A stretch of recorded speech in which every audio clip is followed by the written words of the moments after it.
Now it's time for Lefties Losing It. We've been seeing a lot of Bill Maher lately. He has a book to flog, so he's been everywhere, from The View to Gutfeld. Of course, he went on Fox, that's where the audience is. But the more we see of him, the more clear it is that this lefty, who is occasionally sane and lucid, is either wildly ignorant or dishonest. Watch as Megyn Kelly educates him, or tries to, about election denial. I mean, you keep saying sort of I'm nuts because I don't see the difference between the elephant and the mouse, and I'm telling you I identify them differently than you do. Hillary Clinton, of course, is the original election denier. I'm sure you voted for her in 2016. Well, she's not an election denier. She absolutely was the OG election denier. First of all, she came out before the sun had risen to concede the election to Trump. And then spent the next 4 years saying he was illegitimate. He was an illegitimate president. Okay, well, first of all, she didn't say he was an illegitimate. Yes, she did. You tell me exactly what she said. She said those exact words repeatedly. Okay. Yep, she did. She said those exact words, Bill. I believe he knows he's an illegitimate president. Is Bill Maher really that clueless about Hillary Clinton's election-denying ways? Was Maher hiding under a rock for the years she pushed the lie that the 2016 election was stolen, where she helped formulate and spread Russian collusion conspiracies that undermined democracy in the US? Maher is either frightfully ignorant or lying. There are no other options at this point. Let's remind him of some of the things Hillary has said. I believe he knows he's an illegitimate president. He knows. So I know that he knows that this wasn't on the level. I don't know that we'll ever know everything that happened, but clearly we know a lot and are learning more every day, and history will probably sort it all out. As I've been telling candidates who have come to see me, you can run the best campaign, you can even become the nominee, and you can have the election stolen from you. Apparently, Bill Maher missed that, and he also missed the truth about January 6th, or as he calls it, the insurrection. Let's listen now to some of his paranoid fantasies. On January 20th, 2025, he'll show up at the White House, whether he's invited or not. And I don't think that's going to be good. He's gonna bomb in if he lost? Yes. Oh, yeah. Bomb is a word I wouldn't even throw around lightly. Oh, stop it. He's not going to do that. Right. Like there was never an attack on the Capitol, Megyn. I hear you. But he's not going to show up at the inauguration. Like they didn't show up at the Capitol and break windows and knock down doors and kill cops and chase. They didn't do that. And they didn't break windows, knock down. They didn't kill cops. They, of course, did. No, they didn't. Who did? They died of natural causes that day? Capitol Police Officer Brian Sicknick, the medical examiner, has determined that he suffered 2 strokes and died of natural causes. Yeah, nobody died that day. Cops? No, not true. Who? Okay. Who? Oh, I don't remember the names. They didn't. There was Brian Sicknick, who died later after the fact. Megyn Kelly is so much smarter, better informed and better at her job than Maher. It's frightening. He's the best they've got, though. And the man who prides himself on his depth of knowledge and critical thinking skills kept on embarrassing himself. Here, Megyn schools him on the selective enforcement of the law that saw Biden still classify documents and not be charged. One actually had the ability to declassify documents and keep them because he'd been the president, and one didn't because he should have been looking at documents only in a SCIF while a sitting U.S. senator, and clearly he stole classified documents that he wasn't entitled to and never had the ability to declassify them. Yeah. Maybe you know more about that than I do. I don't remember that part of it, and I always don't trust anything I hear until I vet it from the other side, because everybody sort of has their one-sided view of it, and narrative is more important than truth. I know this is the right-wing narrative. I'm not like that, Bill. I care about facts. I practiced law for 10 years. I want to get the cases right. You know, Conservatives are guilty of the bigotry of low expectations when it comes to Bill Maher. I've done it too. I've praised him and played his clips when he's occasionally said something sensible, something the right has been saying for years. But at his core, he's a delusional Democrat who has spoken of his dream of seeing Gavin Newsom becoming president. Yeah, the California governor, that one. I think fellow traveller Bill Burr summed up Maher nicely during their recent chat. Most of the you say is not smart. It's just sort of obscure. It's not obscure to a certain percentage of people. Yeah, people that are at your I'm not some altitude. giant egghead. I'm just I know you're not that smart. And Greg Gutfeld had the right idea about Maher, who was on his show earlier this week. That's the most important thing that's going on in this country. He didn't concede the last election. He's not going to concede this election. You don't know that. When? And everybody said, oh, you smoke too much pot. Turned out I smoked just the right amount of pot. There's no right amount. So, Dr. Drew. Yes, sir. You're really good at diagnosing mental illness. Okay. What is Bill's problem?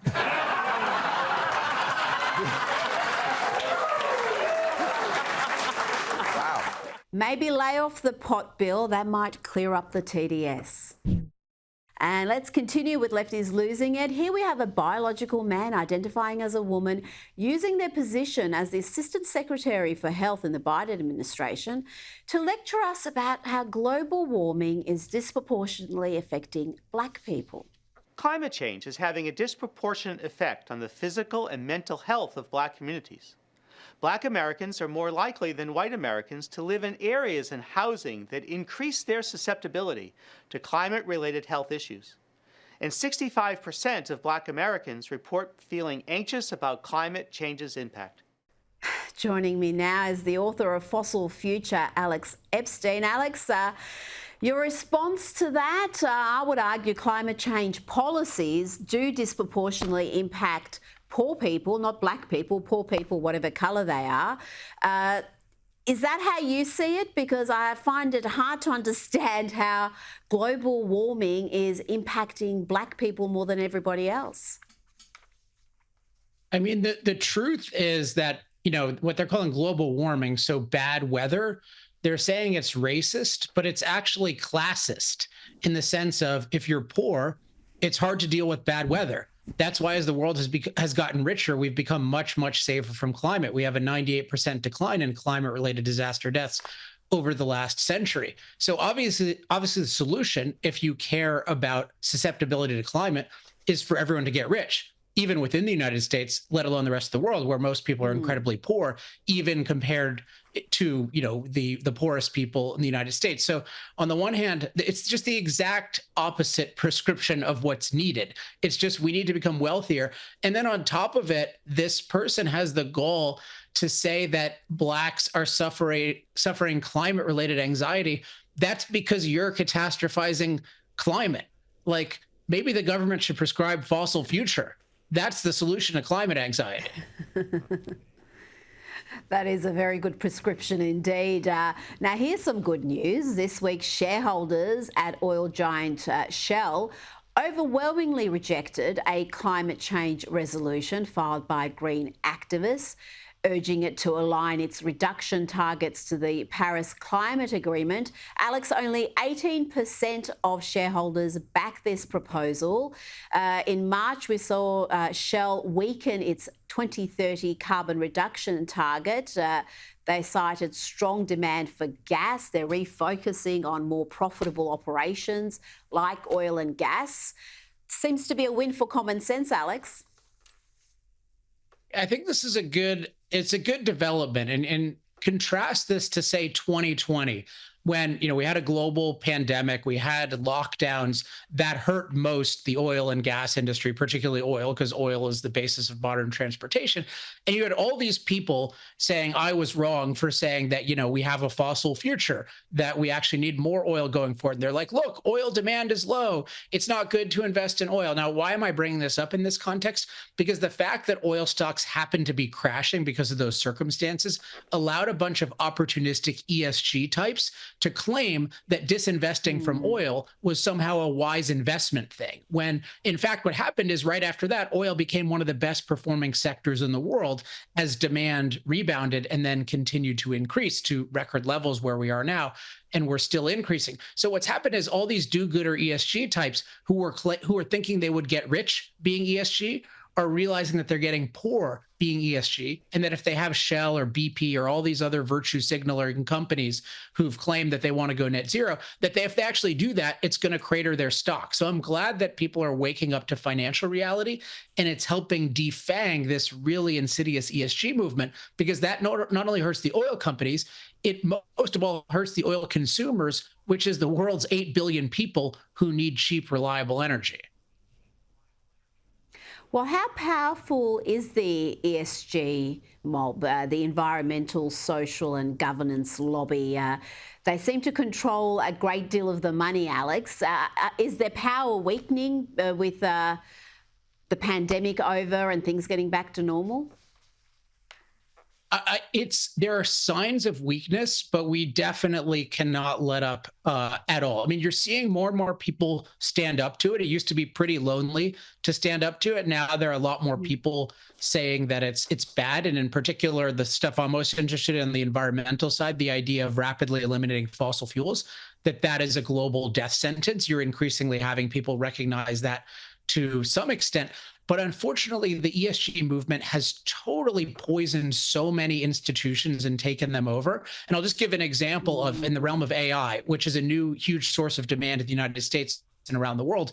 A lot of these leading AI users like Microsoft and Facebook have been promoting ESG poison for years, and that's led to the shutdown of reliable power plants on our grid. This should sound familiar to Australians, and trying to replace them with unreliables. And now we don't have nearly enough electricity for AI. So you're seeing these institutions are not yet apologizing. I'll think it's great when Microsoft and Google and Facebook apologize for ruining our grid with ESG. Until then, I'm not complacent. Well, our National Science Agency, the CSIRO, has published a report that insists that powering our country with nuclear energy is going to be far more expensive, nearly double the cost of doing it with renewables. $16 billion and 16 years is what it will apparently take to build a large-scale nuclear reactor. Is this true, Alex, or is this just another sign of the CSIRO being captured by the green ideology? I want to draw people's attention to a weird kind of schizophrenia that you have going on here, which you often see, which is there's a total can't-do attitude with fossil fuels and in particular nuclear. So they act like, oh, it has to be incredibly expensive, even though, say, South Korea is able to do it cheaply. The United States used to be able to do it cheaply before we ruined it with bad regulations. So they have a total can't-do attitude with regard to nuclear, but with unreliable solar and wind, which have never powered any country anywhere without totally parasiting unreliable fossil fuels and nuclear, they have this infinite unicorn fantasy can-do attitude. And so one of the fallacies here is they're comparing unreliable power to reliable power. So that's like comparing rotten oranges to apples. So they're not comparisons. What you need to happen is if you want to use solar and wind, the so-called renewables, those companies should figure out how to make them actually supply reliable electricity, provide the batteries themselves. Then what they see is just prohibitively expensive. But they're just comparing the cost of unreliable to reliable. So that's intellectually non-serious. It is intellectually dishonest, you're absolutely right. Now, Prime Minister Anthony Albanese has unveiled a $550 million strategy aimed at turning Australia into a world-leading battery manufacturer. This is another step, we are told, in firming up renewables and supporting the net zero transition. But can batteries ever provide that baseload power that a first world nation like Australia needs? Well, ever is a long time, but with the technology we currently have, they're nowhere near close. They're not even the best form of storage. What's called pumped storage tends to be much cheaper. We just don't have any form of man-made storage right now that can accommodate the unreliability of solar and wind. So what happens is you build these battery facilities, and what happens is they'll say, oh, we have this many megawatts of batteries, and isn't that going to be great? But a megawatt of batteries is not the same as a megawatt of natural gas, because the megawatt of batteries usually lasts 4 hours maximum.